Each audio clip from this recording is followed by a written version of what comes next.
ಸ್ನೇಹಿತರೆ, welcome back to my channel.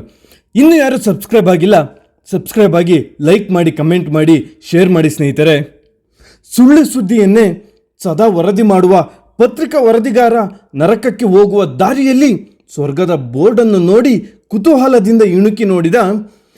ಬಾಗಿಲಲ್ಲಿ ಇದ್ದ ಕಾವಲುಗಾರ ಅವನನ್ನು ತಡೆದು ವಿಚಾರಿಸಿದಾಗ, ಸ್ವರ್ಗದ ಹೆಸರಿನಲ್ಲಿ ಬಹಳ ಮೋಸ ನಡೀತಾ ಇದೆ ಅಂತ ನನಗೆ ಗೊತ್ತಾಗಿದೆ, ಇದನ್ನು ವರದಿ ಮಾಡಲು ಇಲ್ಲಿಗೆ ಬಂದಿದ್ದೀನಿ ಅಂತ ಅವನ ಐಡಿಯನ್ನು ತೋರಿಸಿದ. ಆದರೂ ಒಪ್ಪದೆ ಹೇಳಿದ, ಈಗಾಗಲೇ ಭರ್ತಿಯಾಗಿದೆ, ಅಲ್ಲಿ ಒಬ್ಬನಿಗೂ ಜಾಗ ಕೂಡ ಇಲ್ಲ, ಒಂದು ಕೆಲಸ ಮಾಡು, ನನ್ನ ಹೇಗಾದರೂ ಮಾಡಿ ಒಳಗಡೆ ಬಿಡುವಂತ. 10 ಜನ ಆಚೆ ಬರೋ ಹಾಗೆ ಮಾಡ್ತೀನಿ ಅಂದ. ನಿಜವೇ ಅಂತ ನಂಬಿಬಿಟ್ಟ. ಹೋದವನೇ ಜೋರಾಗಿ ಕೂಗಿ ಹೇಳಿದ, ಹಬ್ಬದ ಹುಡುಗರೆ ಅಂತ ನರಕವನ್ನು 5 ದಿನ ಸ್ವರ್ಗ ಮಾಡ್ತಾ ಇದ್ದಾರೆ, ಇದನ್ನು ರಿಪೋರ್ಟ್ ಮಾಡೋಕ್ಕೆ 10 ಜನರ ಅವಶ್ಯಕತೆ ಇದೆ, ಅವರು ಮಾತ್ರ 5 ದಿನ ಅಲ್ಲೇ ಇರಬಹುದು.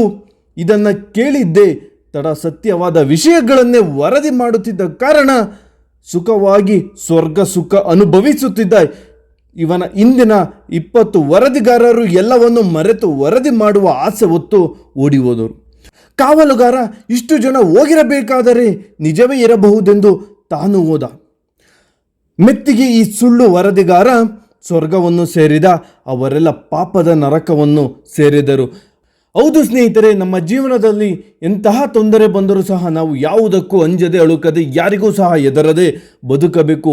ಅದು ನಮ್ಮ ಜೀವನದಲ್ಲಿ ಅತ್ಯದ್ಭುತವಾದ ಜೀವನವನ್ನು ನಡೆಸಲು ಸಾಧ್ಯವಾಗುತ್ತದೆ. ಸ್ನೇಹಿತರೆ, ಧನ್ಯವಾದಗಳು.